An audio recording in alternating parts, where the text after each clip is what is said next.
기도하고 시작하겠습니다. 자, 감사하신 하나님, 거룩하고 복된 주의 날을 허락하시고 또 예비할 수 있는 은혜 베풀어 주셔서 감사드립니다. 우리 생명의 안식도 베푸시고 소망도 허락해 주신 것 감사하고 날마다 거룩한 날에는 은총으로 승리하며 살게 도와주시옵소서. 이번 한 주간도 새롭게 시작하게 하신 것 감사드립니다. 우리의 발걸음도 새롭게 하시고 주님을 향한 소망도 새로워질 수 있게 도와주시옵소서.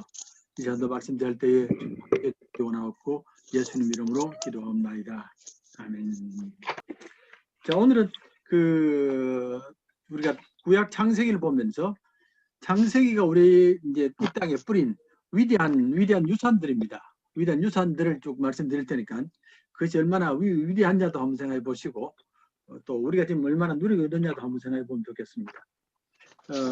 우리가 이제 창세기를 대할 때에 창세기는 이야기로 기록되어 있거든요. 이야기체로 기록됐다는 말 알겠습니까? 그러니까 이제 일반 논문처럼 딱딱하게 된 것 아니고 이야기처럼 기록이 되어 있기 때문에 이게 사람이 주고받고 하는 겁니다. 하나님도 말씀을 하시거든요. 성경에 보면 하나님이 말씀하시되 그렇지 않습니까? 그런데 신이 말하는 게 잘 있습니까? 신이 사람처럼 이렇게 말을 주고받고 하는 게 잘 있습니까? 좀처럼 잘 없습니다. 종교에서는. 없는데 우리 하나님은 말씀을 하시거든요. 말씀을 하시고 우리가 말씀을 듣고 얘기를 주고받고 하는 겁니다. 그래서 얘기를 쭉 됐기 때문에 우리 아이들도 창세기를 좋아하고요. 왜냐하면 얘기로 되어 있기 때문에 그렇습니다. 이건 만약에 창세기를 굉장히 신학자가 써가지고 신학적으로 써버리면 아이들은 전혀 못 알아듣습니다. 근데 창세기 얘기라는 게 얼마나 엄청난 얘기인데도 아이들이 알거든요. 왜 그러냐면 얘기처럼 되어 있기 때문에 그렇습니다. 하나님이 이렇게 하셨다, 이렇게 하셨다, 이렇게 하셨다라고 되니까 아이들까지도 이해가 되는 겁니다. 아울러서 아이들만 아니고 아무리 못 배운 사람도 창세기를 다 알아들어요. 이야기니까. 그거 아시죠? 예. 이야기니까 알아듣는 게 아닙니다. 그게 이제 창세기 가장 중요한 특징 중에 하나거든요. 이야기로 되어 있는 책입니다. 책인데. 그래서 이제, 장로님 잘못 떨어지셨습니다. 예. 그러니까 이제 얘기로 된 책이니까 우리가 창세기를 대할 때 얘기를 듣는데 그 대신에 얘기 속에 담겨져 있는 뜻을 찾아야 됩니다. 그건 우리들이 해야 될 일입니다. 그러면 알겠습니까? 예. 얘기에 담겨져 있는 우리가 이제 이 얘기로 기록되어 있기 때문에 우리가 얘기를 들으면서 참 좋아하고 누구나가 다 이해할 수 있고 그 다음에 해야 될 일은 얘기 속에 담겨져 있는 하나님의 뜻들을 찾아내야 되고요. 찾아내고 우리가 정리를 해야 되는 겁니다. 우리가 어른이기 때문에 그렇습니다. 이해되시죠? 그럼 창세기 속에 어떤 메시지들이 담겨져 있느냐가 우리가 할 일입니다. 어떤 메시지가 담겨 있느냐 하는 예들들인데 창세기는 크게 몇 가지가 들어가 있습니다. 첫 번째는 하나님 이해가 담겨져 있고요. 도대체 하나님이 세상을 만드신 하나님이 어떤 분이냐에 대한 이해가 담겨져 있고 우린 예사로 생각할 때가 많거든요. 많은데 실제로 하나님을 올바로 이해한다는 게 굉장히 중요한 것이고요. 그게 첫 번째 있고 두 번째가 뭐냐면 문명에 대한 얘기가 나옵니다. 창세기에는. 문명에 대한 얘기가 나오는데 그래서 이제 우리가 지금 근대 문명이 지금 현대 형성되어 있는데 시간이 지나면서 근대 문명이 지나고 새로운 문명이 나타나게 되거든요. 문명이 나타나는데 인간이 만든 문명을 어떻게 바라보느냐에 대한 이해가 들어가 있고요. 무슨 말이냐면 이제 창세기가 배경이 된 데가 메소포타미아 문명 아닙니까? 아시죠? 예. 갈대 우르가 메소포타미아 문명입니다. 아브라함이 출발한 데가. 근데 이제 그 문명이 굉장히 발달했고 문명이 굉장히 이 힘을 많이 가졌는데 그 문명이 나중에 하나님께로부터 책망을 받거든요. 책망을 받고 무너지는 게입니다. 문명이. 그러니까 이제 이런 문명에 대한 하나님 뜻이 뭔가도 있고 또 한 가지 내가 말씀드린 거는 우리가 지난번에도 했습니다만 제일 중요한 것 중에 하나가 세계관을 어떻게 보느냐는 겁니다. 세상을 어떻게 보느냐를 우리가 성경을 읽으면서 느껴야 되고 우리가 사는 세상이 어떤 세상이라고 우리가 분명히 알아야 되고 그걸 알아야만이 우리의 살아가는 모습이 결정되는 겁니다. 그게 이제 중요한 메시지입니다. 메시지고 또 한 가지 중요한 메시지 중에 뭐가 있냐면 도덕이 있습니다. 성경에는. 무슨 얘기이기 때문에 도덕이 있다고 말하겠습니까? 도덕이 있다는 말. 생각이 납니까? 성경의 창세기는 도덕이 나와 있습니다. 쉽게 말하면 선악과 사건이 나와 있잖아요.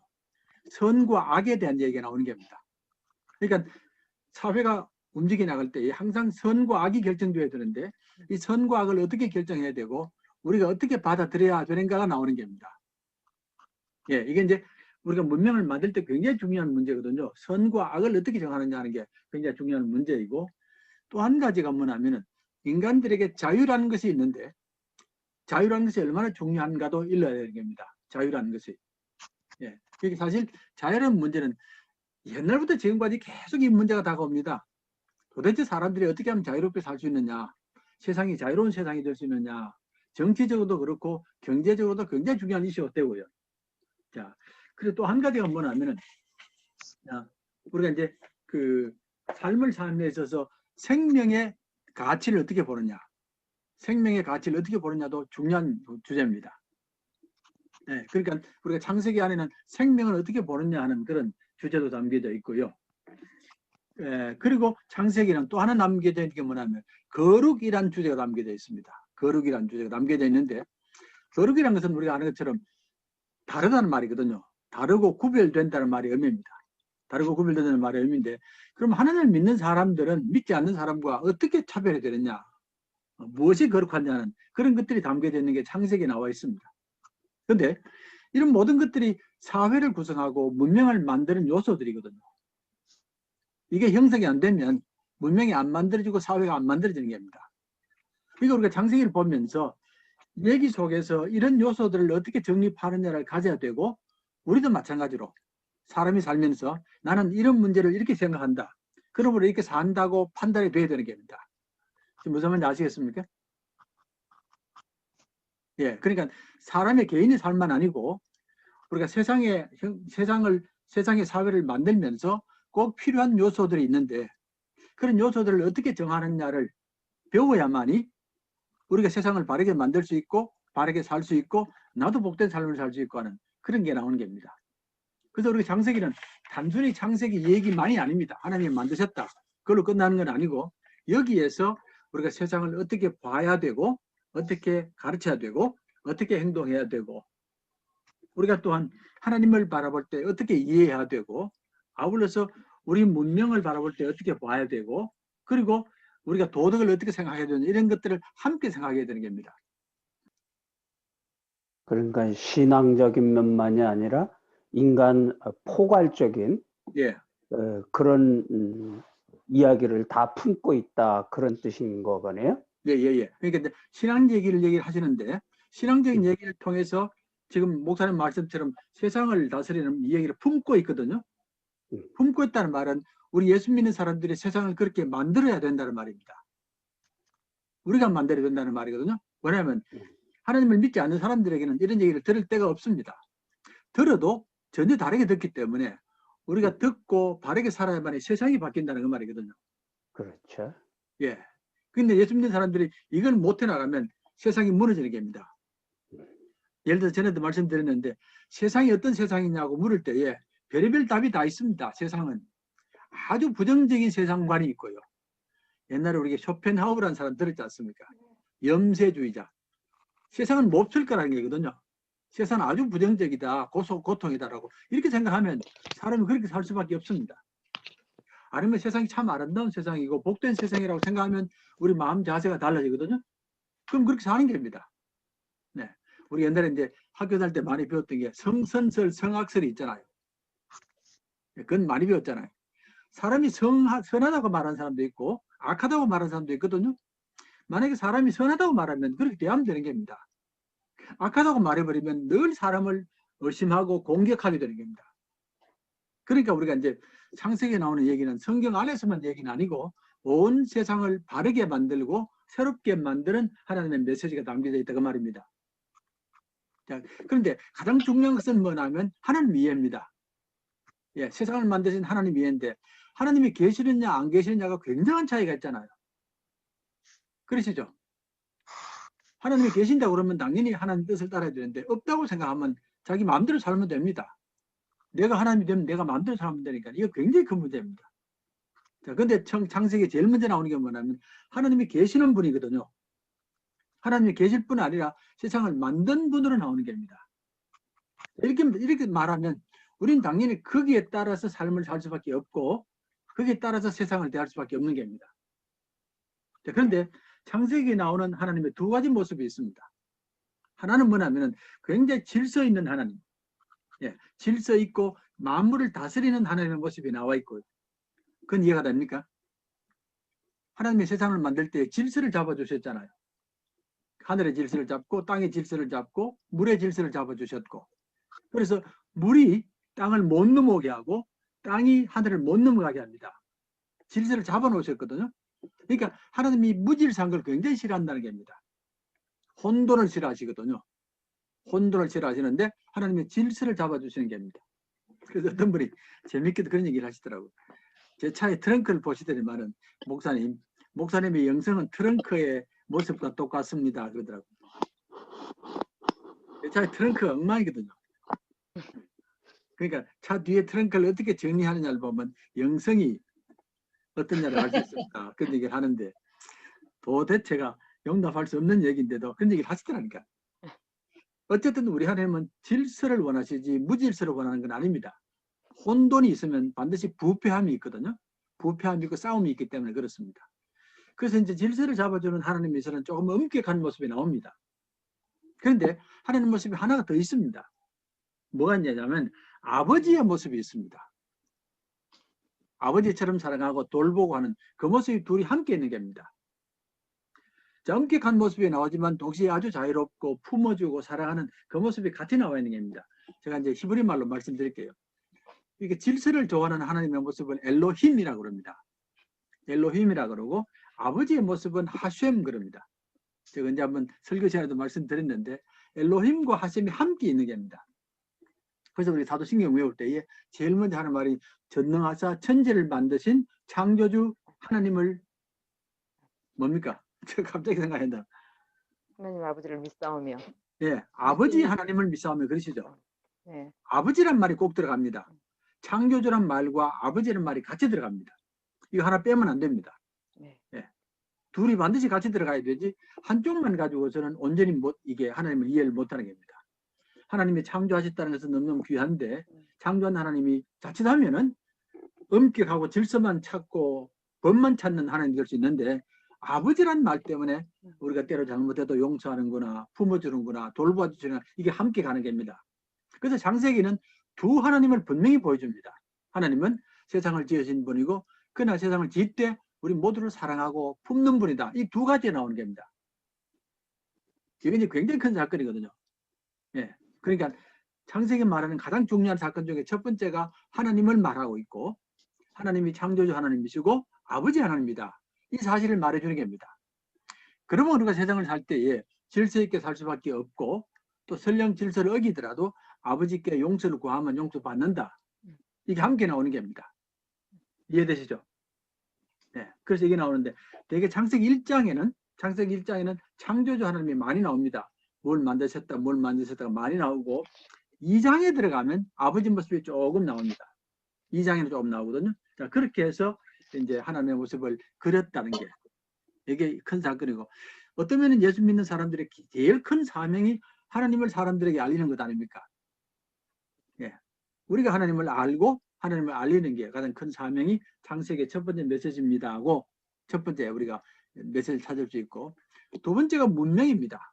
문명인데 왜냐하면 사람들이 이제 창세기를 알고 나서 이 세상을 가만히 두는 게 아니고 사람이 만들어 가잖아요. 이렇게 세상을 만들어 가지 않습니까? 지역마다 만들어 가거든요. 그게 이제 문명이란 말인데 문명이란 말은 사람들이 나름대로 세상을 아름답게 꾸며 나간다 그 말입니다. 그걸 꾸며 나가는데 그런 문명을 어떻게 꾸며 나가야 되느냐, 네. 어떻게 하면 잘하는 것이고 어떻게 하면 잘못하느냐가 또 결정이 돼야 되는 겁니다. 사람이 함께 살면 반드시 사회가 만들어집니다. 사회가 만들어져서 그 사회를 이끌어 나가야 되는데 그 문명을 어떻게 해야 되느냐를 이제 보여주는데 그게 바로 바벨탑 사건 아닙니까? 바벨탑에서 메소포타미아 문명이 만들어지거든요. 그 문명이 굉장히 발달했습니다. 굉장히 발달했고 굉장히 뛰어난 문명이고 최초의 문명이라고 그러지 않습니까? 황하나 또 메소포타미아가 그 최초의 문명인데 그런 최초 문명이 만들어졌는데 그게 하나님 앞에 심판을 받거든요. 심판을 받습니다. 심판을 받고 무너지지 않습니까? 굉장히 잘 만든 문명이 무너지게 되거든요. 왜 그러냐면 하나님을 배척했기 때문에 무너지는 겁니다. 하나님을 배척하기 전까지는 굉장히 발달했거든요. 우리가 이제 바벨탑의 높이가 얼마나 되느냐를 묻는데 바벨탑 높이가 7층 높이라고 그래요. 7층. 7층 높이입니다. 이제 바벨탑의 이름도 있습니다. 옛날에 지구랏이라는 것도 그런 특별한 이름이 있는데 자, 7층 탑을 만들었습니다. 어떻습니까? 7층 탑이 굉장히 엄청나게 느껴집니까?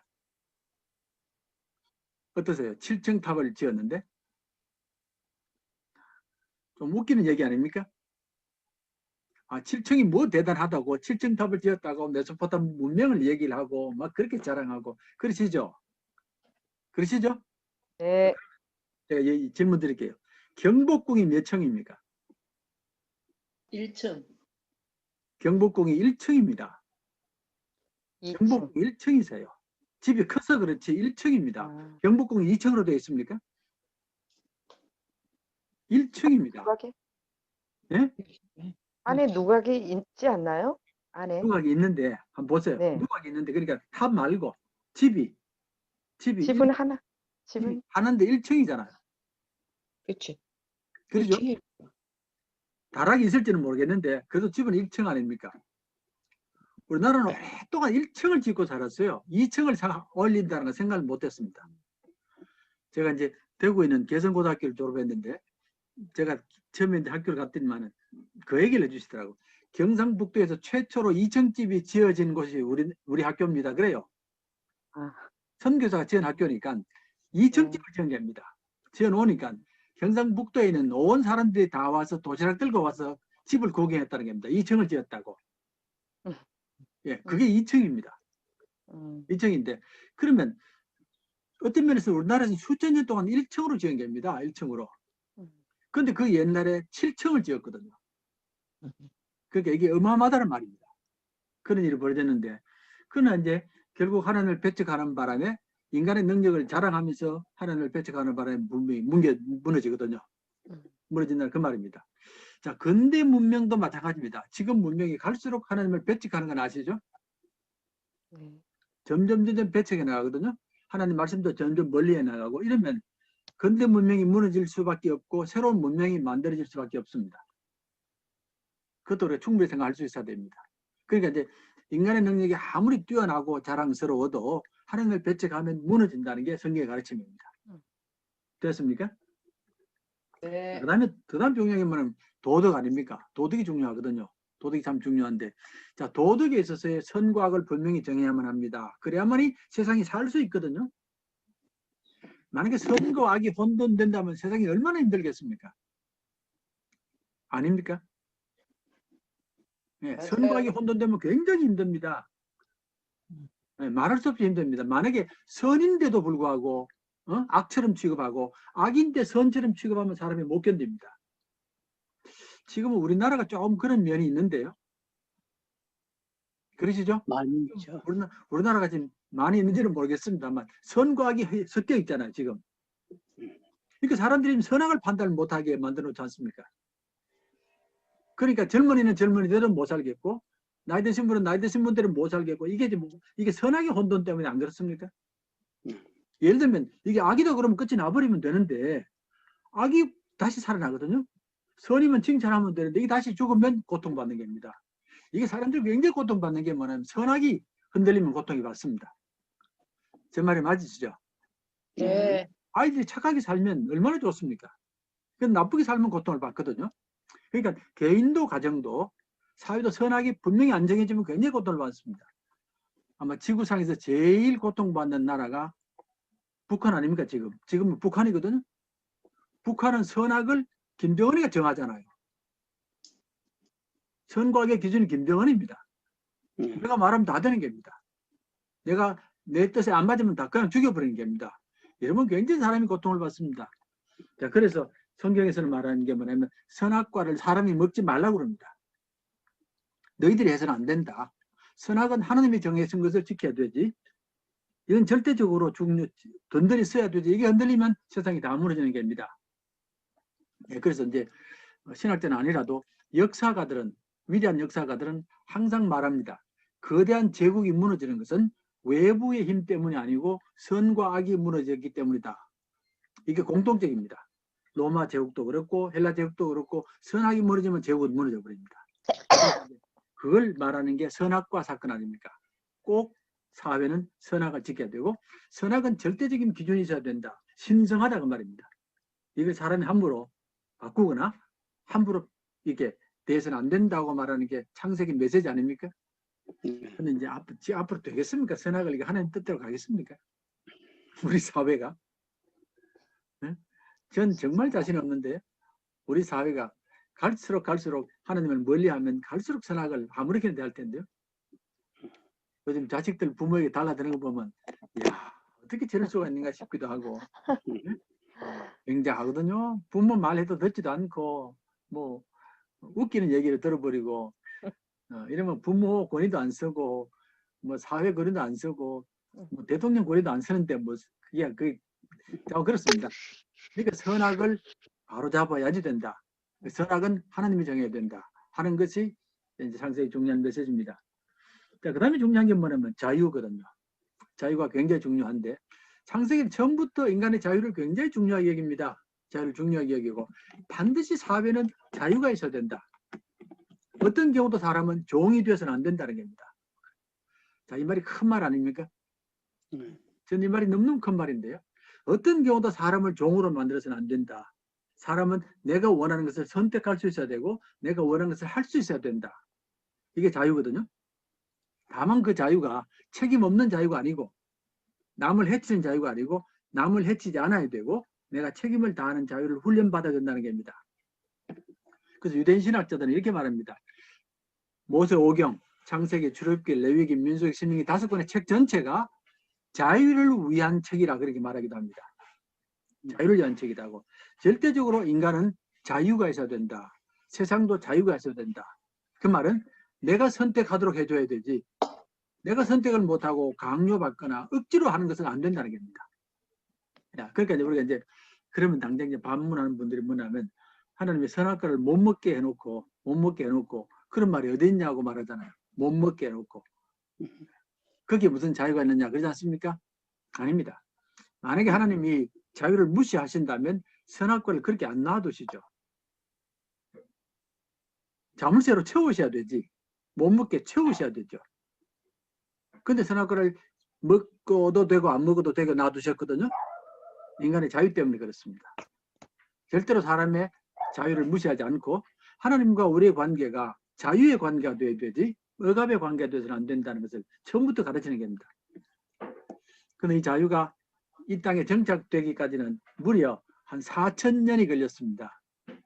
4,000년이 걸렸습니다. 아브라함 때부터 따지면 한 4,000년이 걸린 뒤에 비로소 이 땅에 자유를 회복하던 운동이 시작이 됩니다. 우리가 이제 불란서도 그렇고 영국도 그렇고 이런 나라들이 처음에 나라를 세울 때에 자유를 위하여 헌신하거든요. 예, 그런 이 개념이 나오는데 그만큼 자유라는 게 어렵고 또 소중하고 예, 그래서 이제 아브라함부터 시작해서 자유롭게 할 수 있는 그런 것을 키워나갔다는 그런 것을 말하면 좋겠고요. 자, 그리고 이제 그 다음에 나오는 중요한 메시지가 뭐냐면은 이제 생명의 신성함입니다. 자, 이건 제가 여러 번 말씀드렸는데 생명의 가치를 절대적으로 귀하게 여겨야 된다는 게 창세기의 메시지입니다. 예. 그러니까 대표적으로 아시죠? 창세기 22장의 사건. 예, 창세기 22장의 사건이 뭐냐면 아브라함이 이삭을 바치잖아요. 네. 이삭을 바칠 때 하나님이 마지막에 못 바치게 하지 않습니까? 네. 못 바치게 하는데 왜 그렇게 하셨겠느냐? 왜 이삭을 바치게 하셨겠느냐를 생각해 보면 아브라함을 하여금 생명이 바쳐질 때에 고통을 겪으라는 겁니다. 이게 얼마나 고통스러운가를 겪어야 된다는 겁니다. 예. 아무리 내가 높은 자리에 있어도 하나님의 종이라도 생명이 자기 자식이 고통받는 어려움을 겪는 것을 고통을 알아야만이 남에게 욕을 하지 않는다는 겁니다. 이게 큰 사건이거든요. 절대로 생명은 제물로 바쳐서는 안 됩니다. 예, 신에게 바쳐서도 안 되고 생명은 절대로 존중해야 된다는 게 창세기의 중요한 메시지입니다. 됐습니까? 예, 창세기 중요한 메시지니까 그것도 기억하시면 좋겠고요. 그 다음에 이제 마지막으로 하나가 뭐냐면 제가 아까 말씀드린 것처럼 거룩함의 의미입니다.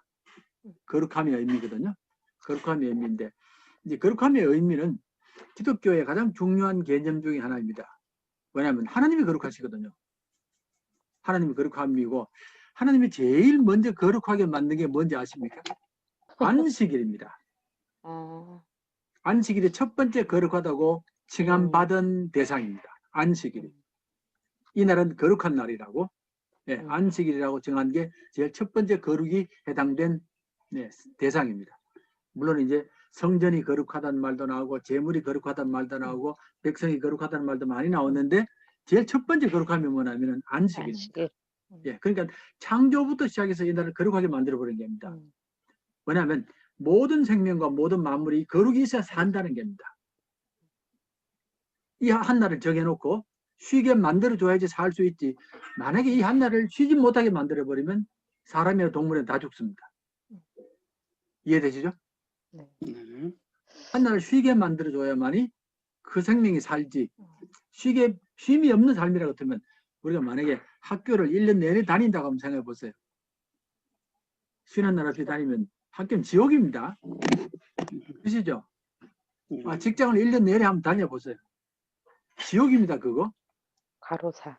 네, 과로사입니다. 과로사인데 우리 친구 목사가 이제 우리 김 목사님 임형천 목사가 이제 교회를 이제 지었거든요. 교회를 지었는데 교회를 지으면서 이제 그 본인 집을 이사를 해야 될 때가 됐어. 이사를 해야 될 때인데 이사를 잘 못했어요. 집을 못 구했어. 그러니까 할 수 없이 이제 교인들이 하는 말이 그럼 목사님 교회 안에 방이 다 있으니까 거기 잠시 계시라고 그랬어. 교회 안에. 그러니까 얼마나 좋습니까? 교회 안에 계시니까. 새벽에도 멀리 안 가도 되고 나가면 되고 했잖아요. 한 달 지나니까 죽겠더랍니다. 한 달 만에 못 살겠더랍니다. 이 직장하고 집이 구분 안 되니까 도저히 못 살겠더랍니다. 그래서 튀어나왔다는 말을 들었는데 1년 내내 직장 가면 사람 죽습니다. 하루 쉰다는 게 얼마나 소중한지 모르거든요. 이게 이제 기독교 때문에 전 세계에 퍼지잖아요. 기독교 아니면 퍼질 수가 없습니다. 전 세계에 이 안식이 퍼져나갔거든요. 예전에 예수 안 믿어도 퍼져나갔고 불교 믿어도 다 지킵니다. 감사하게도. 불교 사람들도 다 안식을 지킵니다. 이 생명을 살리는 게거든요. 첫 번째 거룩이 바로 안식일입니다. 안식일. 안식일은 얼마나 하나님의 생명을 사랑하고 만물을 사랑하고 한다는 것을 일러주는 겁니다. 그러니까 이제 안식일이 어려움을 당하면 생명도 만물도 같이 어려움을 당하는 겁니다. 그래서 이제 거룩함의 의미를 가르쳐 주면서 너희들이 거룩하게 살으라고 이게 이제 하나님만을 위한 건 아니고 오히려 우리를 위한 것이고 또 동물을 위한 것이고 식물을 위한 것이라고 하는 그런 뜻입니다. 그래서 이제 창세기에 나오는 많은 메시지들이 결국에는 이 땅 전체 문명을 만드는 근본 메시지입니다.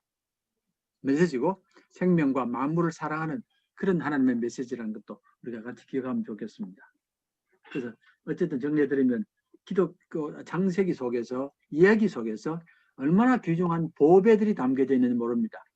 우리가 할 일은 그 보배들을 찾아내셔야 되고 그 보배가 모두를 다 축복하는 보배라는 것을 알면서 그렇게 공부를 하면 좋겠습니다.